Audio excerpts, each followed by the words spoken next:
En cualquier mañana dada, dentro de la mansión más famosa de la música americana, el rey del rock and roll yacía boca abajo en el piso de su baño privado.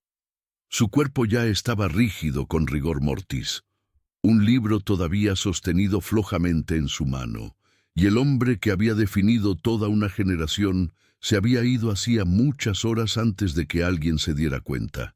Graceland, al amanecer azul, los portones inmóviles.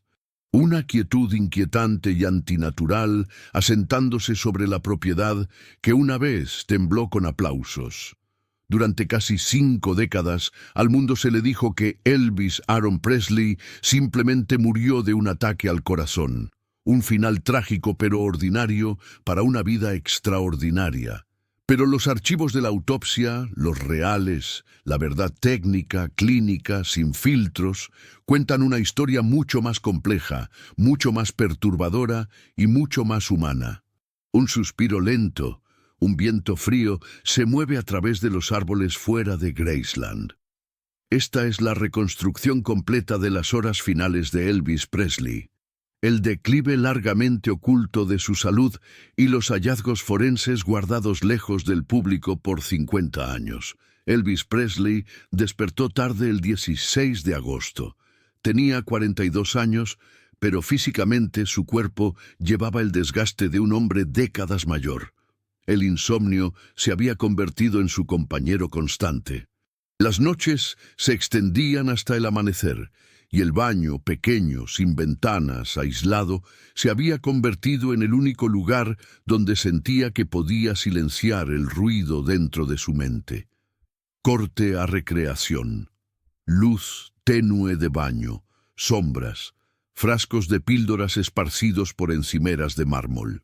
Elvis vivía dentro de un ciclo que ya no obedecía a su control, sedantes para finalmente forzar el sueño, estimulantes para sacudir su cuerpo de vuelta a la vigilia y más medicamentos recetados para seguir funcionando a través de cada día. Era un sistema diseñado por médicos que se suponía debían ayudarlo, pero en realidad lo habilitaban. Para los fanáticos alrededor del mundo, se estaba preparando para abordar un avión esa noche para otra parada de gira.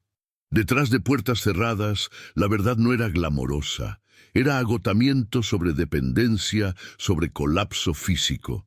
Sin embargo, Elvis intentó mantener la normalidad. Jugó racquetball dentro de Graceland. Se rió. Sudó. Se sentó al piano después y cantó algunas líneas, no con el poder que una vez comandó, pero aún con una suavidad que recordaba a quienes lo rodeaban quién había sido. Habló sobre matrimonio, habló sobre el futuro, pero debajo de todo eso, su cuerpo estaba perdiendo la guerra silenciosa que había estado peleando durante años. La noche desciende sobre la mansión. Esa tarde, Elvis le dijo a su prometida, Ginger Alden, que iba al baño a leer. Ella dijo más tarde que él le pidió que no se durmiera hasta que regresara. Esas palabras en las horas que siguieron tomarían un peso oscuro y inquietante. La casa está en silencio. Afuera las cigarras zumban. El tiempo se mueve sin ser notado. Las horas pasaron. Ginger entró y salió de un sueño ligero, esperando que Elvis volviera a entrar en la habitación, pero nunca lo hizo. Alrededor de media tarde, se levantó y caminó hacia la puerta del baño. Cuando la empujó para abrirla, se congeló. Elvis yacía en el piso, cara presionada contra la alfombra, el libro todavía en su mano. Su piel estaba pálida, su cuerpo estaba frío. El rigor mortis ya estaba firmemente establecido. Este único detalle significaba todo. Elvis había estado muerto durante muchas horas, probablemente desde la mañana tarde, mucho antes de que alguien se diera cuenta de que algo estaba mal. Ginger gritó por ayuda. El pánico hizo eco a través de Graceland. Joe Esposito y otros entraron corriendo. Se intentó RCP en desesperación, pero estaba claro desde el momento en que lo tocaron, no había nada que revivir. Los paramédicos llegaron minutos después, sirenas cortando el calor de Memphis. Elvis fue transportado al Hospital Memorial Bautista, pero los monitores no mostraron latido cardíaco, no pulso, ninguna actividad eléctrica de ningún tipo. El rey del rock and roll se había ido. Aproximadamente a las 3:30 de esa tarde, Elvis Presley fue oficialmente declarado muerto a su llegada. Las multitudes se formaron fuera de Graceland en minutos. Las estaciones de radio interrumpieron la programación. Los presentadores de televisión lucharon por encontrar voces firmes. Millones alrededor del mundo sintieron el suelo moverse debajo de ellos. Pero dentro del hospital, detrás de puertas cerradas, otra historia ya estaba comenzando. El cuerpo de Elvis Presley fue llevado a la morgue en el Hospital Memorial Bautista. Lo que siguió fue una autopsia como ninguna otra en la historia de la cultura pop americana. No por quién era, sino por lo que se encontró. Y la habitación es de acero inoxidable. Luces fluorescentes zumban, se barajan papeles. Silencio. El procedimiento fue dirigido por el doctor Jerry Francisco, el forense del condado de Shelby. Patólogos y examinadores médicos se reunieron en la habitación, plenamente conscientes de que cualquier cosa que documentaran ese día sería estudiada, debatida y cuestionada durante generaciones. Pero antes de que se examinara la primera muestra de tejido, antes de que comenzara el análisis toxicológico, antes de que los órganos internos fueran completamente evaluados, el doctor Francisco salió afuera y dio a los reporteros una respuesta inmediata. Elvis Presley había muerto de arritmia cardíaca, un problema del corazón y nada más. Fue una declaración hecha demasiado rápido, horas demasiado rápido, y levantó banderas rojas instantáneamente dentro del equipo médico. ¿Cómo podía alguien reclamar una causa definitiva de muerte antes de que la autopsia estuviera siquiera completa? Dentro de la morgue, el examen continuó, y los hallazgos fueron profundamente alarmantes. Ahora, la cámara recorre diagramas y escaneos. La voz se vuelve más analítica, más sombría. El cuerpo de Elvis Presley no se parecía al de un hombre de 42 años. Mostraba el daño acumulado de un cuerpo empujado mucho más allá de sus límites. El corazón, peligrosamente agrandado. El corazón de Elvis pesaba casi el doble del tamaño de un corazón masculino adulto normal. Sus paredes estaban engrosadas, luchando por bombear sangre a través de arterias estrechadas por aterosclerosis severa. Este era el corazón de un hombre tal vez en sus 60 o 70 años, no uno que había estado vivo solo por 4 décadas. El hígado, cicatrizado, hinchado, comprometido. El hígado estaba agrandado, infiltrado con grasa y mostrando signos tempranos de cicatrización.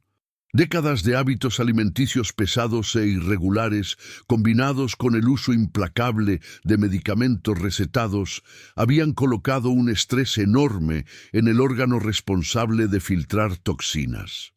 Los pulmones debilitados por años de humo. Los pulmones mostraban evidencia clara de irritación crónica. Puros, humo de segunda mano y las tensiones de actuar a través de la enfermedad habían dejado su marca. La piel y tejidos envejecimiento prematuro. La piel de Elvis había perdido su elasticidad natural. Edema y descomposición de tejido aparecieron por todo el cuerpo. Señales de un sistema ahogándose bajo estrés químico y físico. El colon, la revelación más impactante. Y entonces llegó el hallazgo del que incluso patólogos experimentados susurraban con incredulidad. Elvis sufría de un caso extremo de estreñimiento crónico, a menudo llamado megacolon. Su colon estaba masivamente distendido, casi el doble del tamaño que debería haber sido, y severamente impactado. Esta no era una condición menor. Era una crisis médica crónica y debilitante causada por el uso a largo plazo de recetas basadas en opioides. Si Elvis hubiera sobrevivido esa mañana, los médicos concluyeron más tarde que su colon estaba peligrosamente cerca de romperse, un evento fatal por sí solo. Esta única condición explicaba tanto: el abdomen crónicamente hinchado, el dolor de estómago del que se quejaba, los cambios impredecibles de peso, la fatiga que ensombreció sus últimos años. Detrás de la música, detrás de la fama, detrás del mito, Elvis había estado viviendo en constante miseria física silenciosa. La peor revelación todavía estaba por delante: la toxicología. Lo que regresó del laboratorio toxicológico desafiaría todo lo que se le había dicho al público, expondría lo que estaba sucediendo dentro del cuerpo de Elvis Presley mucho antes de esa mañana final, y revelaría por qué la verdad fue sellada durante medio siglo. Cuando el equipo de autopsia completó su examen inicial del cuerpo de Elvis Presley, una verdad se volvió imposible de ignorar. El rey del rock and roll no era un hombre que murió repentinamente, sino un hombre cuyo cuerpo había estado en estado de colapso durante años. Sin embargo, incluso esos descubrimientos asombrosos eran solo el principio, porque las respuestas reales, las respuestas que la ciencia confirmaría más tarde, vendrían del laboratorio de toxicología. Unos días después de la autopsia de Elvis Presley, los resultados toxicológicos regresaron al equipo médico. Y lo que encontraron no era simplemente preocupante, era devastador. Dentro del informe, múltiples sedantes, múltiples opioides, múltiples depresores. La codeína apareció en niveles considerados tóxicos. Grandes cantidades de demerol estaban presentes. Se detectaron quaaludes. Placidil, otro sedante poderoso, apareció también. Se encontró Valium, y rastros de sustancias recetadas adicionales aparecieron a través del análisis. Esta no era una sola píldora tomada en el momento equivocado. Esta era una combinación peligrosa de drogas, cada una capaz de ralentizar la respiración, cada una capaz de deprimir el sistema nervioso central, cada una capaz de estresar un corazón ya del doble de su tamaño normal. El cóctel funcionó como una cadena, jalándolo hacia abajo. Su respiración se ralentizó. Sus niveles de oxígeno bajaron. Su corazón agrandado, sobrecargado y cicatrizado no pudo mantenerse al día. Y finalmente, en la tranquilidad de su baño privado, en algún momento entre las 9 y las 10 de la mañana, su cuerpo se rindió. Los examinadores forenses que revisaron los datos años después hablaron claramente. Elvis no murió de un simple ataque al corazón. Murió de insuficiencia respiratoria causada por una combinación de sedantes y opioides, actuando sobre un cuerpo que ya estaba severamente comprometido. Esta era la verdad detrás de las gráficas. La verdad que la ciencia no podía ignorar. La verdad que la medicina no podía suavizar. Pero el mundo no escucharía esta versión, no todavía. Mientras los patólogos examinaban los resultados toxicológicos en privado, la narrativa pública ya había sido decidida. La declaración oficial dada a la prensa dentro de horas de la muerte de Elvis permaneció sin cambios. Arritmia cardíaca, un problema del corazón, nada más. No se mencionaron niveles peligrosamente altos de medicamentos recetados.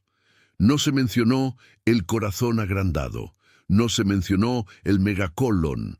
No se mencionó el hígado fallando o los pulmones fallando, y ciertamente no se mencionó la combinación de depresores que casi con certeza empujó su sistema respiratorio más allá del punto de retorno. ¿Por qué? ¿Por qué crear una narrativa tan alejada de lo que la autopsia reveló? La respuesta, según personas internas, era simple. Elvis Presley no era solo un hombre, era un negocio, una marca, un imperio, y los imperios no se les permite desmoronarse públicamente. Los médicos no estuvieron de acuerdo internamente. Algunos argumentaron que la verdad debería liberarse. Otros insistieron que el daño a su legado sería demasiado severo. Pero finalmente, no fue el equipo médico quien tomó la decisión final, fue la familia Presley. Poco después de que se completara la autopsia, el padre de Elvis, Vernon Presley, hizo algo sin precedentes. Solicitó que porciones significativas del informe de autopsia fueran selladas del público por 50 años completos. Los archivos no serían abiertos hasta el año 2027. Esta decisión impresionó incluso a aquellos trabajando dentro del sistema médico. Los resultados de autopsia de figuras públicas rara vez están ocultos, y un sello de medio siglo era casi inaudito. ¿Qué exactamente fue encerrado? Según memorandos internos e índices de archivo, tablas toxicológicas detalladas, análisis microscópicos de órganos, notas de patología interna, diagramas documentando la condición de su corazón, evidencia fotográfica del megacolon, pesos y medidas completos de órganos, la narrativa forense sin filtros de lo que su cuerpo había soportado. Estos no eran detalles menores. Estos eran los documentos médicos más reveladores que rodeaban el declive de Elvis Presley. Públicamente, el razonamiento fue enmarcado como privacidad. Privadamente, muchos creen que el propósito era protección, no solo del propio Elvis, sino de todo el patrimonio Presley. La imagen de Elvis Presley fue construida sobre vitalidad, rebeldía, glamour, carisma, no sobre falla de órganos, no sobre dependencia química, no sobre dolor. Mantener los documentos encerrados durante medio siglo aseguraría que generaciones de fanáticos recordarían al rey como apareció en el escenario, no como se veía en los años finales de su vida. Pero los secretos tienen gravedad, y con el tiempo, pedazos de la verdad comenzaron a deslizarse a través de las grietas. A medida que pasaron las décadas, expertos médicos que revisaron los datos disponibles comenzaron a desafiar la historia oficial. El patólogo forense, Dr. Cyril West, una figura respetada con décadas de experiencia, declaró abiertamente que los resultados toxicológicos de Elvis apuntaban claramente a insuficiencia respiratoria inducida por drogas. Otros especialistas que examinaron los archivos hicieron eco de la misma conclusión. La combinación de sedantes y opioides encontrados en su sistema, junto con su corazón comprometido, hígado enfermo y colon severamente impactado, crearon la tormenta perfecta. Y los números detrás de las recetas de Elvis eran impactantes. Su médico personal, Dr. George Nichopoulos, conocido por los fanáticos como Dr. Nick, había recetado más de 10,000 dosis de varios medicamentos en un lapso de 9 meses.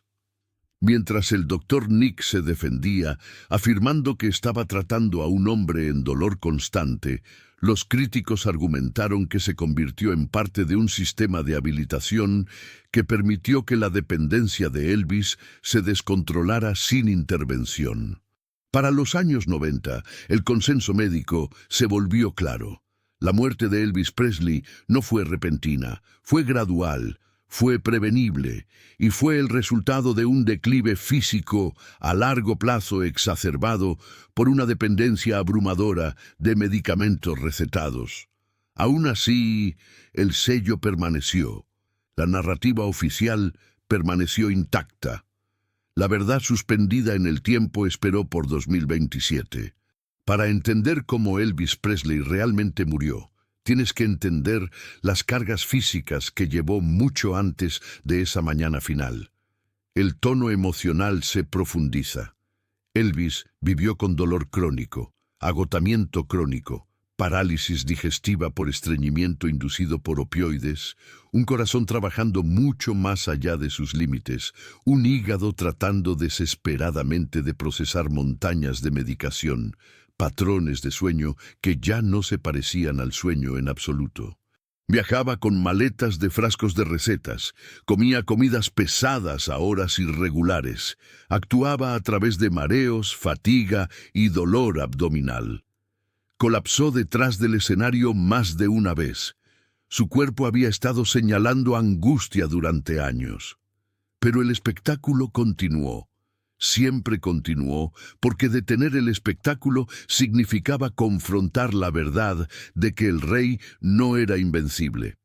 Elvis sufría dentro de un mito demasiado grande para escapar, y todos a su alrededor preferían el mito.